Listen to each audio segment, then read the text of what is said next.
ab'iki gihe bakeneye ukuri kw'ijambo ry'Imana.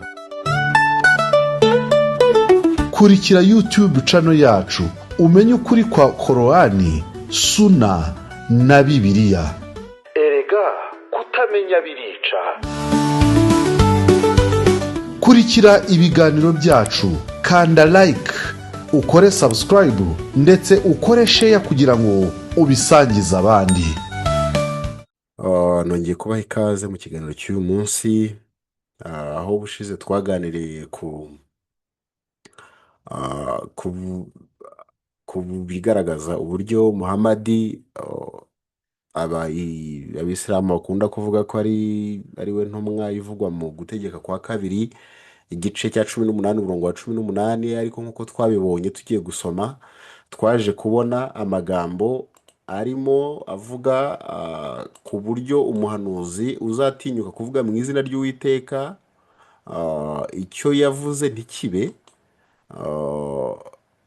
Uwo muhanuzi, reka mbere ku murongo wa 21 haravuga ngo kandi n'ibibazo tuzamenya dute ijambo Uwiteka atavuze. Umurongo wa 22 ukavuga ngo umuhanuzi navuga mu izina ry'Uwiteka hanyuma icyo yavuze ntikibe ntigisohore, icyo kizaba kitavuzwe n'Uwiteka, uwo muhanuzi azaba ahangaye kukihimbira, ntuzamutinye. Hanyuma murabona ko tugiye ku murongo wa 20 hano haravuga ngo ariko umuhanuzi uzahangara kwihimbira ijambo ntamutegetse kuvuga, akarivuga mu izina ryanjye cyangwa akavuga mu izina ry'izindi mana, uwo muhanuzi azapfa. Aha rero twabonye ko uko Muhamadi yivugiye muri Korani, avuga muri Korani ko niba abeshya, naramuka abeshya, twabonye ko ari muri sura ya 69, sura ya 69 aya ya sura ya 69 aya ya 44 niho twahereye. Reka nongere nyasubiremo mwihangane. Nk'uko twabibonye iravuga ngo niyo Muhamadi aza kugira ibyo aduhimbira tutavuze. Iya 45 ikavuga ngo twari kumufatisha imbaraga n'ukuboko kw'iburyo, hanyuma tukamuca umutsi w'umujyana wibanze uvana amaraso mu mutima uyohereza hose mu mubiri. Urumva ko byari kumwica aciwe uwo mutsi ujyana amaraso mu mutima, ari wo atari cyangwa se aorta. Aha muri Suna tugiye kurebamo twaje gusanga ko exactly Muhamadi uko nguko yavuze niko yaje gupfa. Twanditse muri suna.com tugakoramo search tukandikamo ijambo tuvuge aorta, aorta being cut off, tugakora search tubona ko ubwe n'ubundi niko yaje kugira gute gupfa. Ibi ngibi murabibona ko uburwayi bwamwishe ari uburozi bwamuciye iyo aorta. Hano narrated Aisha ni umugore we, uyu ni umugore yarongoye afite imyaka 6. Twarabibonye ubushize ko kubera ko yagerageje gukorana nayo imibonano mpuzabitsina, kubera ko ari umwana agasanga bidakunda, nyina wa Aisha ngo ajyaga amujyanayo bikanga, ageze aho ngo afata umwanzuro wo kumugaburira concombre. Ibyo ndumva twarabibonye mu bitabo byabanje, mu biganiro byabanje. Hanyuma uyu Aisha rero niwe wavuze ngo the prophet in his ailment in which he died used to say, "Oh Aisha, I still feel the pain caused by the food I ate at Khaybar, and at this time I feel as if my aorta is being cut from that poison." Urabona ko uko yari yabyivugiye mo hano muri Korani ko niba abeshya ariko azapfa, uyu mutsi niwe wagize gute n'undi niwe waje gucika exactly. Ibigahura nuko n'ubundi Imana yaravuze ngo umuhanuzi naramuka ahangaye kwihimbira ikintu Imana itamutegetse akakivuga ko izagira gute, uwo muhanuzi azapfa nta kabuza. Rero reka nze ndagira ngo mbereke bimwe mu bigaragaza ko Muhamadi yagerageje guhanura ibintu mu izina ry'Imana yo mu ijuru bitari ukuri. Yafashe Allah ikigirwamana cyasengwaga n'abakurayishi, atangira kugira gute, atangira kucyitirira ko ari imana yo mu ijuru yaremye ijuru n'isi. Aha rero o, ndagira ngo mbereke kimwe mu bintu Muhamadi yahanuye, kandi iyi nk'uko mubibona ni sahih muslim 2953. Ni hadith sahih muslim 2953. Bivuze ko ni authentique. Umuyisilamu uzisilamu ibingibi barabizi neza yuko ibyo mvuga ari ukuri kandi ari reference yizewe. Hano baravuga ngo Anas reported that a person asked Allah's messenger as to when the last hour would come. He had in his presence a young boy of the Ansar who was called Muhammad. Allah's messenger said, if this young boy lives, he may not grow very old till the last hour coming to you. Bivuze ngo yafashe uwo mwana mutoya w'umuhungu, arangije aramufata, aravuga ngo uyu mwana naramuka agize amahirwe yo gukura, ngo ntazasaza imperuka itaraba. Iyo murabyumva, reka tuvuge ko yenda muri icyo gihe umuntu ashobora kuramba imyaka 100. Muri we birumvikana ko yatekerezaga yuko muri icyo gihe cy'imyaka 100, yatekerezaga yuko muri icyo gihe cy'imyaka 100 imperuka izaba yarabaye. Aha ndagira ngo iyi nayo murabona ni sahihi muslim 2953 se igarukwaho ngo young boy of Mugira bin Shuba happened to pass by the holy prophet and he was of. Sinzi abayisilamu kubera iki hano mukoresha ijambo holy. Is you holy? Umuntu wenyine uri holy, ntabwo twavuga ngo ni umuntu. Imana yonyine nigize gute, niyo iri holy. Nta mwana w'umuntu ushobora kuba holy. And he was of my age. Uyu Anas abivuga yavuga ko uwo mwana yari mu kigero cye. Thereupon Allah's apostle said, if he lives long, he would not grow very old till the last hour would come to the old people of this generation. Izi hadith murazibona ko ni nyinshi zigarukwaho, zigarukwaho kenshi, nubwo haratubona ibya tubona. Reka turore n'ingi niba aricyo ivugaho. There would be an announcer who would make this announcement. Verily, there is in store for you everlasting health and what. Okay, icyo tubona nuko tubona ko hari hejuru Muhamadi yatekerezaga yuko imperuka izaba mu gihe kitarenze imyaka 100. Ibi kugira ngo ubibone, ushobora no gukora ubundi bushakashatsi aho yigeze kuvuga yuko Magog and Magog,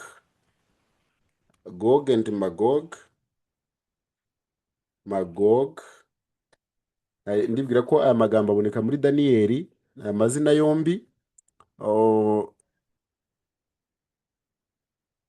Okay, hano turabona iyi hadith ivuga ngo this hadith has been narrated on the authority of Jabir with the same chain of transmitters, but with this tradition that Gog and Magog would walk until they would reach the mountain of Al-Kamal, and it is a mountain of Baitul Maqdis, and they would say, we have killed those who are upon the earth.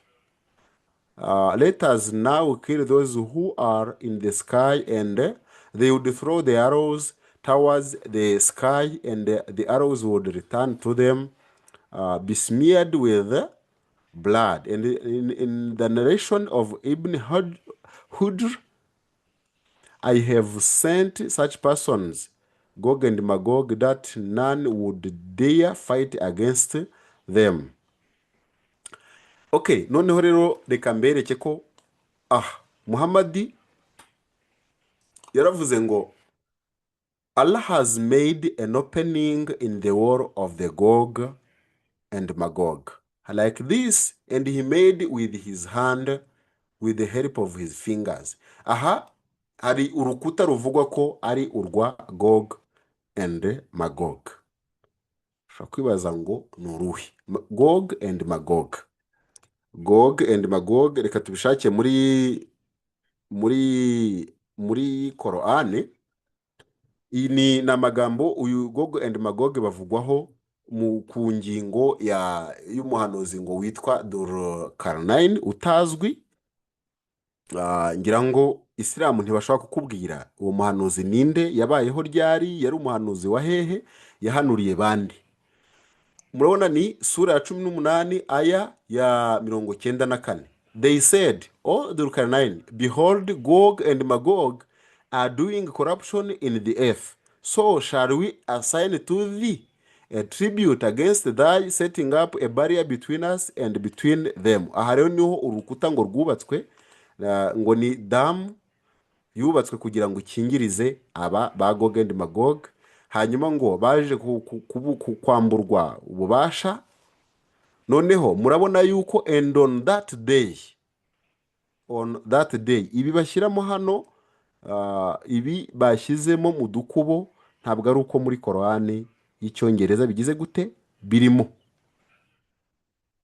Hano murabona ko and on that day we shall leave them to surge like waves on one another, and the trumpet will be blown. Iyi trumpet ivugwa hano ni impanda y'imperuka, ndetse n'uyu munsi uvugwa hano ni umunsi w'imperuka. Ntabwo ari ibingibi hano barimo kuvuga. Yenda reka tuze kureba niba dushobora gusanga byibuze muri tafsiri hari aho babivugamo. Narababwiye ubushize ko bigoye kwizera ibyo abayisilamu baba bigishije basobanuye. Impamvu ni iyihe? nuko twasanze ko inshuro nyinshi babeshya ibyo baguhereje mu cyongereza ntabwo ari byo ushobora gusanga biri mu cyarabu. uba usanga ibiri mu cyarabu ari byinshi par raporo y'ibyo batugaragariza iyo bo babyishyiriye mu cyongereza. Ariko ntacyo tugiye kugeramo hano. Reka dukore iyi zoom in kugira ngo tubashe kubisoma twese. Murabona ko hano baratubwira, turabona ni sura ya 18 aya ya 97. Tugiye kureba niba icyo Ibn Kathir yavuze. Ndibwira ko mu Rwanda uyu Ibn Kathir nta muntu wamuhakana, kubera yuko mu gusobanura Korani hano, Korani y'abayisilamu, murabona ko itafsiri ziwe nizo zagize gute, nizo zakoreshejwe hano. Ibi nshobora gukora zoom kugira ngo nanone buri wese abashe kubibona. Iyi ni Korani y'ikinyarwanda mfitemo hano. Nshobora kumanura nkabibereka. Murabona ko aha ni dokima yemewe na RMC, yasinweho na Sheikh Hitimana Salim, mufuti w'u Rwanda, ku itariki 26 z'ukwezi kwa kabiri 2021. Hanyuma birumvikana ko tugiye kurebamo hano ibyo nuza yavugagaho Ibn Kathir. Hano aravuga ngo God Almighty says, informing us about Gog and Magog, that they were not able to climb over this dam. Ni ukuvuga ko Dhul-Qarnayn yubatse ndumva mwamubonyeho hano Dhul-Qarnayn. Mbabwira ko ari inkuru mpimbano Muhamadi yakuye mu bitabo by'Abanyasiriya, kuko yagiye afata inkuru z'amakabyo zabo, inkuru mpimbano akaba arizo afata agashyira muri Korani. Hanyuma murabona yuko we yagiye aziterura akaba arizo nawe azana muri Korani yiwe. Niyo mpamvu muri Korani hari aho bamwita ko ari ugutwi, bashatse kuvuga ko ibyo yumvishe ku bandi ari byo agenda agahindura akabyita ko ari hishurirwa yahawe. Hanyuma rero uyu God Almighty says, informing us about Gog and Magog, that they were not able to climb over this dam, nor were they able to tunnel through it from below, since it was easier to climb over it than to tunnel through it.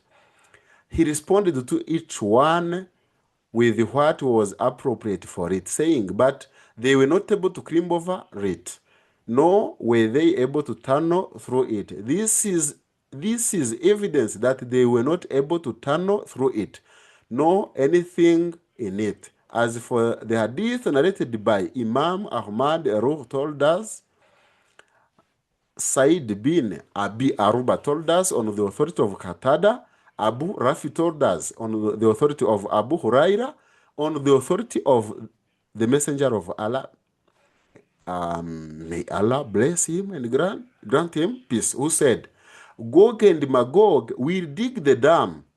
Murabibona hano. Gog and Magog will dig the dam every day until they can almost see the rays of the sun. Bivuze ngo Gog and Magog bazacukura rwa rukuta rwubatswe rukingiriza amazi ariyo dam, kugeza ubwo ngo habazagira gute bazabona bazaba bari hafi yo kubona imirasire y'izuba. The one over them will say, go back, you will dig it tomorrow. So they will return to it as intense as ever, until when their time has come and Allah wants to send them against the people. They will dig until they can almost see the rays of the sun. Ni ukuvuga ngo bazacukura bakomere bacukure, hanyuma ngo Allah azaba ashaka kubohereza ku bantu ngo bakomeze bacukure kugeza ubwo bazabona noneho imirasire y'izuba. The one over them will say, go back, you will dig it tomorrow. Bavuge ngo reka basubireyo, umwe muri bo babwire ngo nibasubireyo bazagaruka niba Allah abyemeye. Inshallah, God willing. Ibi ngibi murabibona. So they will return to it, and it will be as if it was when they left it. So they will dig it and come out to the people, drying up the water, and the people will fortify themselves against them in their fortress. They will shoot their arrows to the sky, and they will return with something like blood on them, and they will say, we have conquered the people of the earth and have overcome the people of the sky. So Allah will send a plague on their necks, and they will kill them with it. Hanyuma Muhamadi ngo arakomeza aravuga ngo, by the one in whose hand is the soul of Muhammad, the beasts of the earth will fatten. Aha ni inyamaswa ngo iki y'ubutaka ngo izabyibuha, and thank you for their flesh and blood. Ibi Muhamadi mu by'ukuri yatangaga ibimenyetso by'imperuka. Iki rero nacyo ni ikindi yavuze, yatekerezaga ko Gog and Magog hari aho yabonye muri suna avuga yuko abona ngo hano ngo abona Allah ngo yaciye muri rwa rukuta wa mwenge, byumvikana ko yaragiye kurekura Gog and Magog ngo bakajya ku isi. Rero cyari kimwe mu bimenyetso kuri we ngo bigaragaza igihe cy'imperuka. Ndibwira yuko turamutse tugiye dukeneye yenda kubireba, reka turebe niba tuza kubona muri titles hano hejuru. Murabona ko hano baravuga ni story, the story of Gog and Magog. Reka turebe ko tuza kubibona yenda muri chapitre yindi. Hano murabona ko hano iyi hadith turimo kubona Riyad as Salihin 189 iravuga ngo intumwa Muhamadi yaje kunsura umunsi umwe afite ubwoba, frightened. The prophet came to visit me one day frightened, and he said, La ilaha illallah, there is no true God but Allah. Woe to the Arabs because of a navel which has drawn near. Today, an opening of this size has been made in the barrier restraining Yajuj and Majuj, between brackets, Gog and Magog. And he made a cycle with his thumb and index finger. I said, O messenger of Allah, shall we perish while still there will be righteous people among us? He replied, yes, the wickedness prevails. Tukabona ko ni sahiha hadith al Buhari na Muslim bose ko bagize gute babiripotinzeho. Yatekerezaga rero yuko ari imperuka y'isi igiye kugira gute, igiye kuba. We niko yagiraga gute, yabitekerezaga. Hanyuma dushobora gukomeza no kureba hano arayavuga ngo there is a destruction in store for Arabia because of the turmoil which is near at hand, as the barrier of Gog and Magog has been opened like this. Ibi nabyo murabibona, baratubwira murabona ko hano byari iki, byari finally murabona ko tubibonye ahantu bihishe. Reka negeze hino kugira ngo mubibone.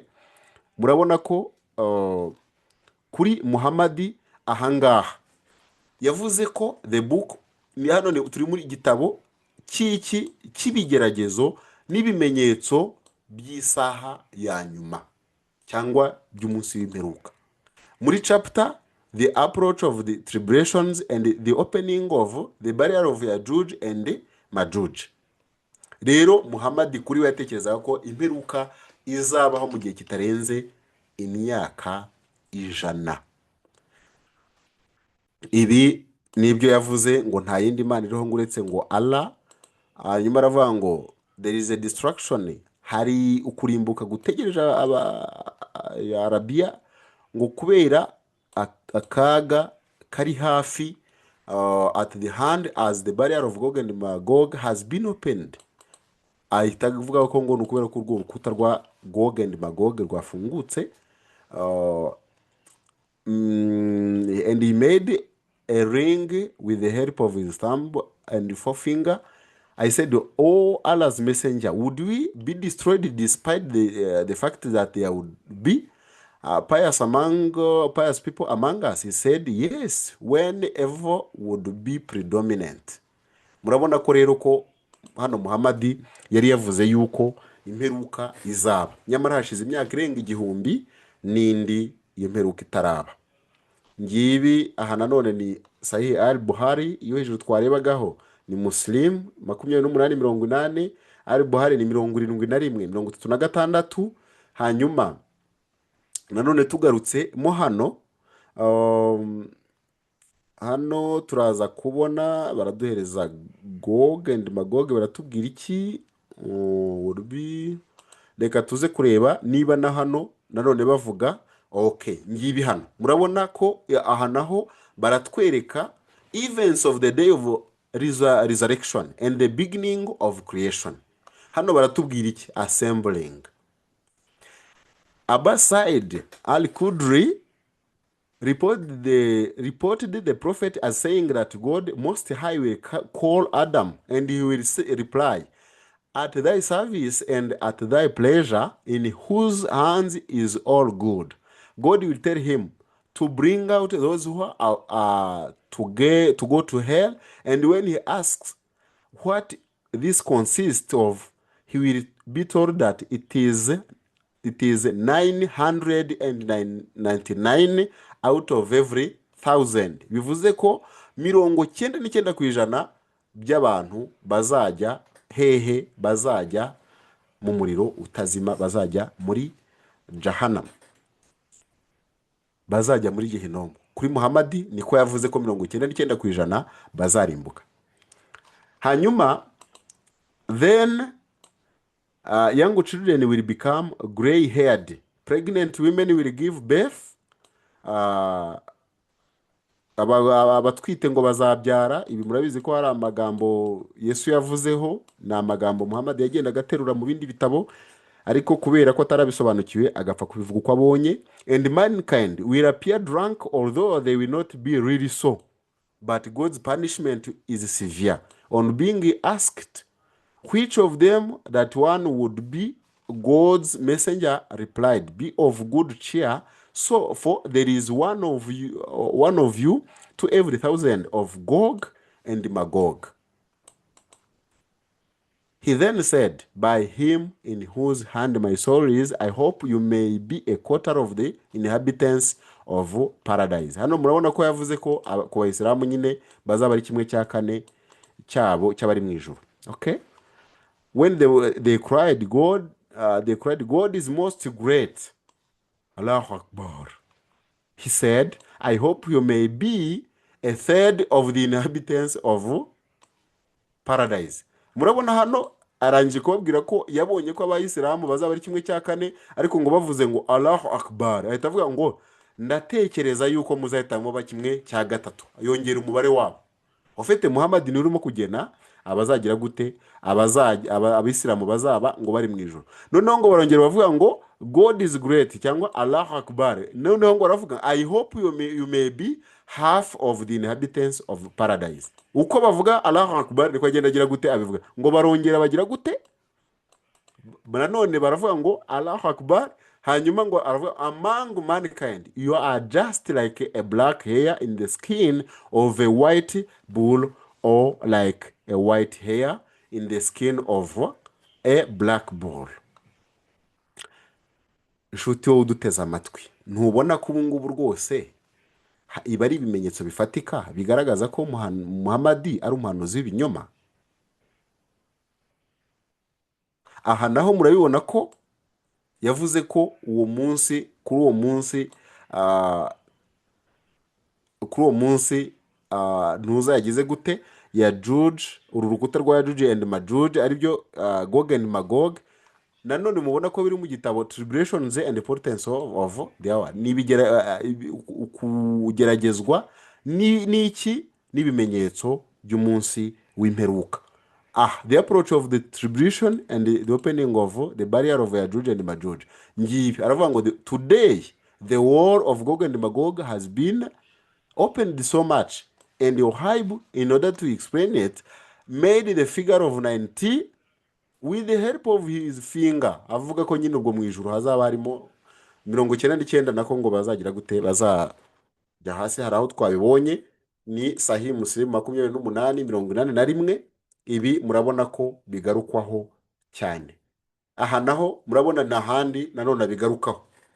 Allah's apostle performed the tawaf around the Kaaba while riding his camel, and every time he reached the corner of the black stone, he pointed at it with his hand and said, Allahu Akbar.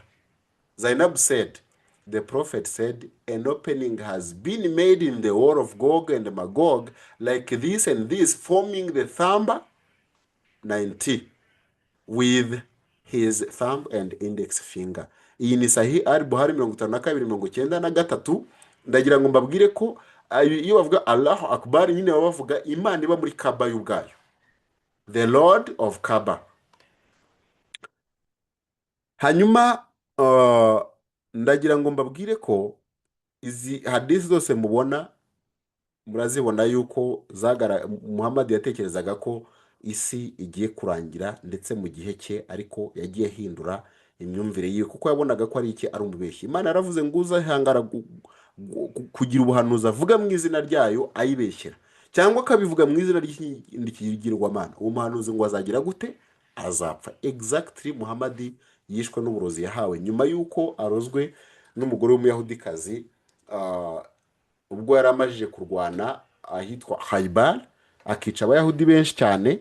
Ari naho yaje gukura umugore witwa Sofia, uwo yarongoye nyuma yuko amajije kugira gute kurimbura bene wabo, ndetse yishe n'umugabo we bari bamaje gushyingiranwa vuba mu gihe gitoya cyane.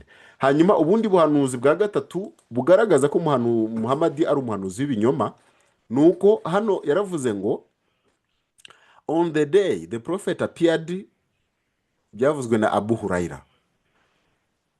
The prophet appeared among the people. A man came to him and said, O messenger of Allah, what is iman, cyangwa se faith? Ukwizera, ukwemera ni iki? He said to believe in Allah, his angels, his books, his messengers, and the meeting with him, and to believe in the final resurrection. Ibi ni ibintu bitanu: kwemera Allah, kwemera abamarayika, kwemera ibitabo bye. Aha murabona ko ari ibitabo byinshi, ntabwo ari igitabo kimwe. Kwemera intumwa ze, no kwemera ko ariho ko muzongera kubonana n'Imana, and to believe in the final resurrection, no kwemera umuzuko wa nyuma. He said, O messenger of Allah, what is Islam? Islam ni iki? Uwo muntu arongera aramubaza ngo Islam ni iki? Hanyuma Muhammad aramusubiza ngo to worship Allah and not to associate anything with him. Murabona ko ngo ni ukugira gute? Ni ukuramya Allah cyangwa se kubararira Allah, kandi ntumugire gute? Ntumubangikanye. To establish the prescribed prayers, gusenga amasengesho ngira ngo na mwe atanu, uretse ko nayo Quran ivuga atatu cyangwa ne, ntabwo atanu ariyo, ni ukubeshya, ibindi byongerwamo. To pay the obligatory zakat and to fast Ramadan. He said, O messenger of Allah, what is ihsan? He said, to worship Allah as if you see him, or even though you do not see him, he sees you. He said, O messenger of Allah, when will the hour be? Ni ryari imperuka y'isi izaba ryari? He said, the one who is being asked about it does not know more than the one who is asking. Hano Muhammad aramusubiza ngo urimo abazwa, sibyo? Urimo abazwa ntabwo azi ibirenze ibyo urimo kubaza nyine azi. But I will tell you about its signs. Ni ukuvuga ko yamubwiye ko atazi iby'umunsi w'imperuka, ariko amubwira ibimenyetso bizaranga igihe cy'imperuka. Noneho kimwe mu byo yamubwiye, yaramubwiye ngo when the slave woman gives birth to her mistress, that is one of its signs. Ngo igihe umucakara cyangwa se slave woman, umucakara kazi, azagira gute? Azabyara umutware we, ngo icyo gihe nibwo icyo ni kimwe mu bimenyetso by'umunsi w'imperuka. Icya kabiri, when the shepherds compete in constructing tall buildings, ubwo abashumba bazatangira guhangana, cyangwa se ni uguhangana mu kubaka inyubako ndende. Ndagira ngo mbabwire ko shepherds Muhammad yavugaga ni Abarabu, kubera yuko bari Abarabu, bari abashumba nomade, bajyaga baragira nyine mu butayu. Niyo mpamvu Arabia bivuga abantu bo mu butayu. Hanyuma avuga ko igihe bazatangira kurushanwa bubaka inzu ndende, icyo gihe nacyo ngo kizaba ari ikimenyetso. Hanyuma aramubwira ngo hari n'ibindi bintu bitanu bizagira gute? Bizabaho, which no one knows except Allah. Then the messenger of Allah recited the verse, verily Allah with him is the knowledge of the hour. He sends down the rain and knows that which is in the worms. No person knows what will end tomorrow, and no person knows in what land he will die. Verily Allah is all knower, all aware of things. Murabona in hadith Sahih Darussalam yo mu gitabo Sunan Ibn Majah 64. Ibi murabona yuko rero murabona ko izi ni hadith zikomeza zitandukanye. Iriya yo kuvuga ko bazatangira kugira gute kubaka amazu, hanyuma imperuka ikagera, ibyo ni ubuhanuzi Muhammad yavuze butagize gute? Butagezweho. Ngira ngo twabonye kimwe mu bimenyetso ubuhanuzi bwa mbere bw'ikinyoma Muhammad yavuze, twavuzeho imbere, nuko yavuze yuko umwana w'umuhungu yarafashe ukuboko atazasaza imperuka itaraba. Ikindi cya kabiri tubonye hano ni ubu buryo bw'aya mazu. Ndumva hari n'ikindi naje kuvugaho, ntabwo nibuka neza, ariko wasubiza inyuma mu kiganiro ibyo yagira gute? Yabibona. Hari ndetse ikindi kimenyetso cyarimo ni uko abaromani nabo bagombaga kugira gute? Bagombaga kurwana n'abayisilamu, abayisilamu bakagira gute? Bagatsinda. hanyuma nitureba hano yenda dushobora gukora ubushakashatsi, dukore kuri the Romans,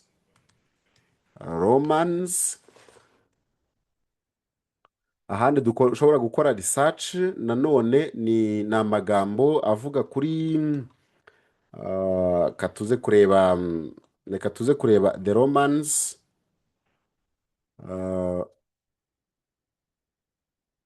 aha murabona ko aravuga on the day of the battle of Badr, the Romans had a victory over the Persians, so the believers were pleased with that. Then the following was revealed. Ngira ngo aya magambo hari twigeze kuyasoma muri Korowani avuga ngo aba Roma ngo batsinze aba Perse, hanyuma ngo abayisilamu baranezerwa. Hanyuma ngo aya magambo ngo araboneka aravuga ngo the Romans have been defeated up to his saying the believers will rejoice. Aha baratwereka ko ni muri sura ya 30 aya ya mbere kugera ku ya 4. So the believers were happy with the victory of the Romans over the Persians. By the way, ndagira ngo mbabwire iki kintu bitekereze, bivuze hano ko Muhamadi yahanuye ubuhanuzi urete bw'ibintu byarangije kuba. Ni nk'uko ubu ngubu umuntu yahanura akavuga ngo Muhamadi nako akavuga ngo yenda Trump azatsinda amatora yo muri 2024, kandi already yarangije kuyagira gute kuyatsinda. Ntabwo ibyo ngibyo ari ubuhanuzi, nta buhanuzi burimo aho ngaho.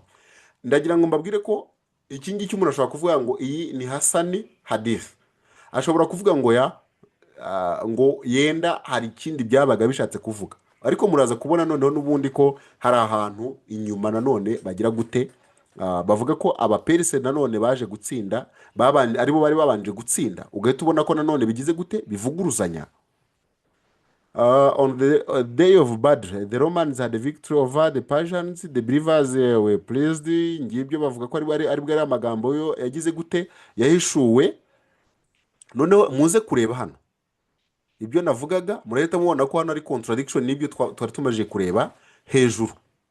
Hano aravuga ngo regarding the saying of Allah, Alif Lam Mim, the Romans have been defeated in the nearest land.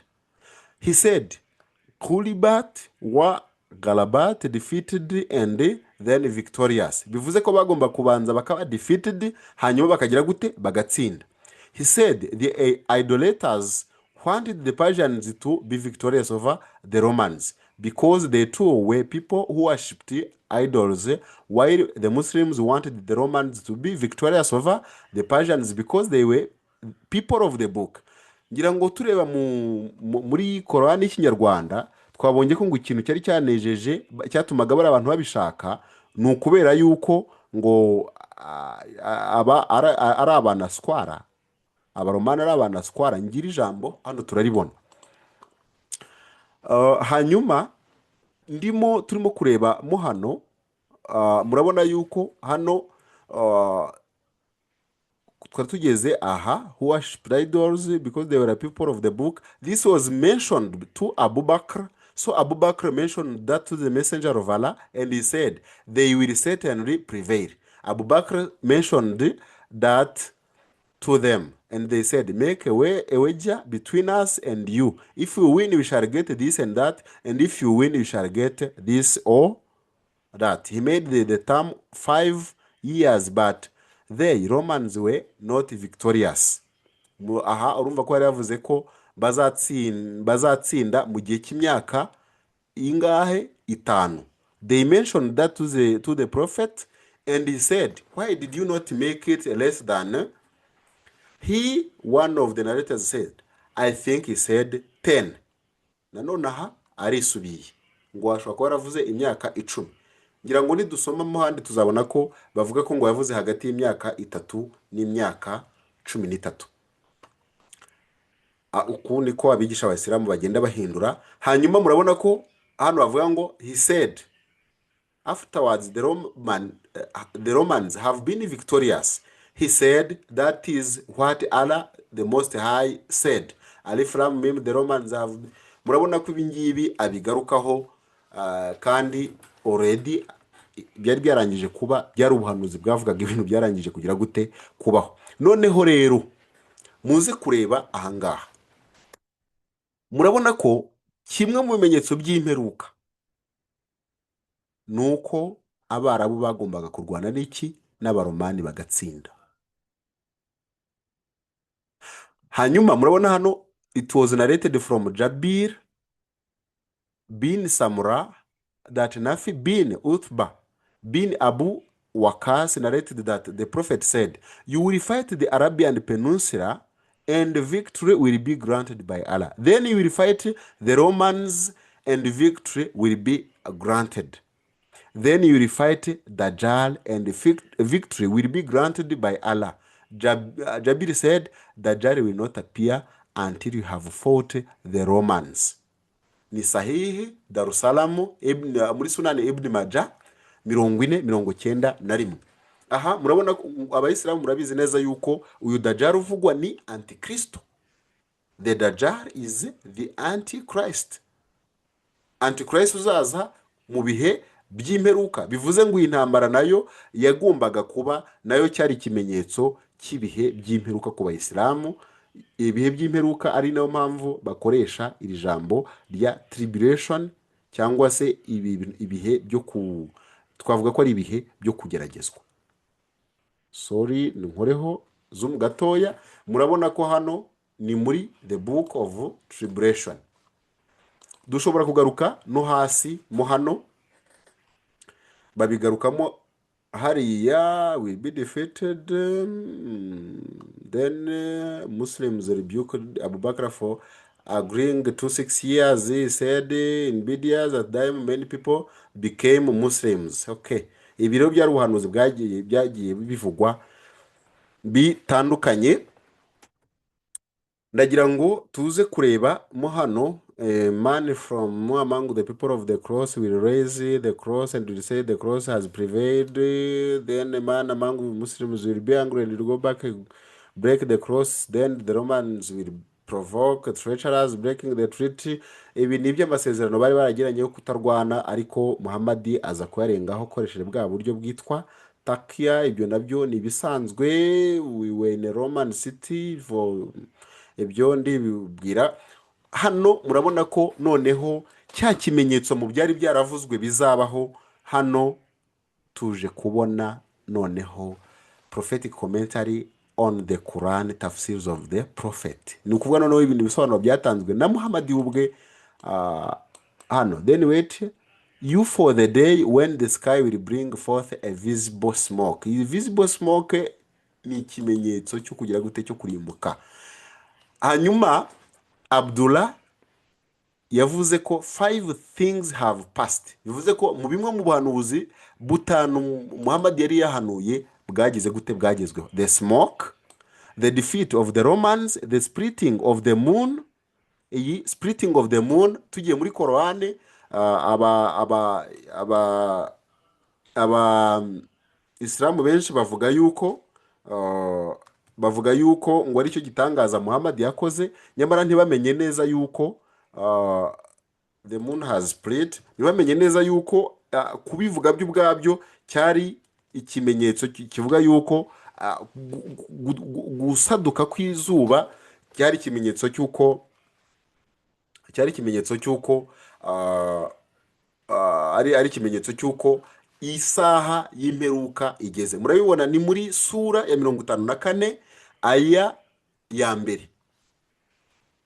Aravuga ngo hano aravuga ngo the moon has split. Reka nongere nkore zoom in kugira ngo tubibone. Hano aravuga ngo the hour has drawn nigh, the moon is split. Bivuze ngo imperuka y'isi igiye kugera. Hano the hour has drawn near and the moon has been cleft asunder. Murabibona ko aha bavuga ngo ni ikimenyetso, ariko ntibazi neza yuko ahubwo icyo gihe bivuga byari bivuze ko imperuka igiye kugira gute, igiye kuba. Rero Muhammad yabeshye ko imperuka igiye kuba inshuro nyinshi. Hanyuma tukabona neza yuko Muhammad yabaye ari umuhanuzi w'ibinyoma. Ubihakana akwiriye kugenda ahuza ibingibi byose, akaza kureba neza yuko ibyo avuga, ibyo tuvuga hano ari ikinyoma. Imana yaravuze ngo umuhanuzi uzahangara kwihimbira ijambo ryose, ijambo ntamutegetse kuvuga, akarivugira mu izina ryanjye cyangwa akavuga mu izina ry'izindi mana, uwo muhanuzi azapfa nta kabuza. Muhamadi niko yapfuye, kandi ngo niwibwira uti tuzamenya dute ijambo uwiteka atavuze, aha mu gutegeka kwa kabiri 18 umurongo wa 22 hakaduha igisubizo ngo umuhanuzi navuga mu izina ry'uwiteka hanyuma icyo yavuze ntikibe ntigisohore, icyo kizaba kitavuzwe n'uwiteka, uwo muhanuzi azaba ahangaye kukihimbira, ntuzamutinye. Rero Muhamadi yahanuye imperuka y'isi. Ndagira ngo mbabwire yuko yanavuze yuko uriya dajjal azirikiwe muri Ireland, izitinde na Ireland. Yabivuzeho igihe kimwe, nuko ndagira reka nihutishe ndebe niba nahita mbibona. Yenda the Antichrist, reka dushake dajjal, dajjal chained, ninandika gutya ndumva dushobora kubibona. Dajjal chained in Ireland. Aha dukoze gutya tugakora iyi search, murabona ko aha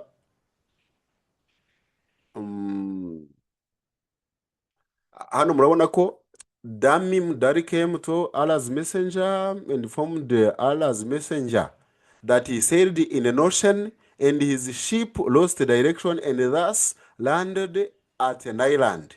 They moved about in that land in search of water. There they saw a person who had been pulling his chain. The rest of the hadith is the same, and the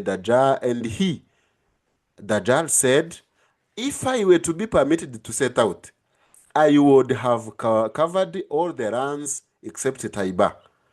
Then Allah's messenger brought before the public and he narrated to them and said, that is Taiba and that is the Dajjal. Murabona ko Muhamadi yahamije ko Antichristo ngo aboheye mu kirwa kimwe cyari mu nyanja. Ibi ngibi ni hadisi zigire guze gute zibigarukaho, ni hadisi sahih hadisi ngibi. Narrated Fatima, daughter of Qais ni Muhamadi ubwe. The messenger of Allah once delayed the congregational night prayer. He came out and said, the talk of Tamim Adari detained me. He transmitted it to me from a man who was on one of the islands of the sea. All of a sudden, he found a woman who was trading her hair. He asked, who are you? She said, I am the Jassasa. Go to that castle. So I came to it and found a man who was trading his hair, chained in iron collars and leaping between heaven and earth. Ngibi murabibona. I asked, who are you? He replied, I am the Dajjal. Murumva ko uyu nguyu Adari yari yavuze ko yagiye ahangaha ngo akabona Dajjal. Muhamadi nawe yarabyemeye. Hanyuma, has the prophet of the unlettered people come forth now? I replied, yes. He said, murumva Dajjal ni urimo kubaza niba Muhamadi yaraje. Noneho ngo uriya Dari arasubiza ngo yes. He said, have they obeyed him or disobeyed him? Baba baremeye Muhamadi cyangwa bataramwemeye? He said, no, they have obeyed him. He said, that is better for them. Ubu ni Dajjal ubyishimiye. Ngibi hano murabibona ko ni sahih hadisi nyinshi zivuga ko abayisilamu babonye Antichristo ngo aboheye mu kirwa kimwe. Ntabwo nzi icyo bavugaga. Ngibi hano noneho baravuga ko icyo kirwa ngo hari muri Siriya, mu nyanja ya Siriya cyangwa muri Yemen. Ngibi hano ibi ku muyisilamu uduteza amatwi cyangwa se umukristo uduteza amatwi, murabibona ko Muhamadi ari umuhanuzi w'ibinyoma wahanuye yuko imperuka y'isi izaba mu gihe gitoya, ariko iyo mperuka kugeza ubu ikaba itarageze. Atanga urugero rw'uko umwana w'umuhungu yari afite mu ntoki atazasaza iyo mperuka itaraba. bakunzi bacu rero ndabakunda, mbashimiye ko mwafashe umwanya wo gukurikirana iki kiganiro nubwo ari kirekire, ariko byari ngombwa ko tugerageza kugaragaza ibimenyetso bigaragaza uburyo Muhamadi ari umuhanuzi w'ibinyoma, kandi ibyo Imana yavuze mu Gutegeka kwa kabiri igice cya 18 umurongo wa 22, aho iki gice mbabwira ko aricyo abayisilamu bavuga ko aricyo Muhamadi yahanuwemo, ariko batazi neza yuko aricyo kigaragaza uburyo Imana yamuhannye kubera kubwo kuyibeshyera, avuga ko ibyo yahanuye mu izina ryayo. Rero kanda subscribe, ukande kuri like, ukore share z'ikiganiro, unakore download niba ufite iyindi channel ushobora kubisangizaho abandi bantu. Nta kibazo dufite, ubonye views, icyo tugamije ntabwo ari views, ahubwo nuko twereka abantu ibintu bifatika kugira ngo bamenye ukuri Yesu yaravuze ngo ndi bakumenya kuzababatura, muri Yohana igice cya 8 umurongo wa 31 n'uwa 32. Mukomeze kugira ibihe byiza, turabakunda, naho utaha. Ab'iki gihe bakeneye ukuri kw'ijambo ry'Imana. Kurikira YouTube channel yacu umenye ukuri kwa Korani, Suna na Bibiliya. Erega kutamenya birica. Kurikira ibiganiro byacu, kanda like, ukore subscribe ndetse ukore share kugira ngo ubisangize abandi.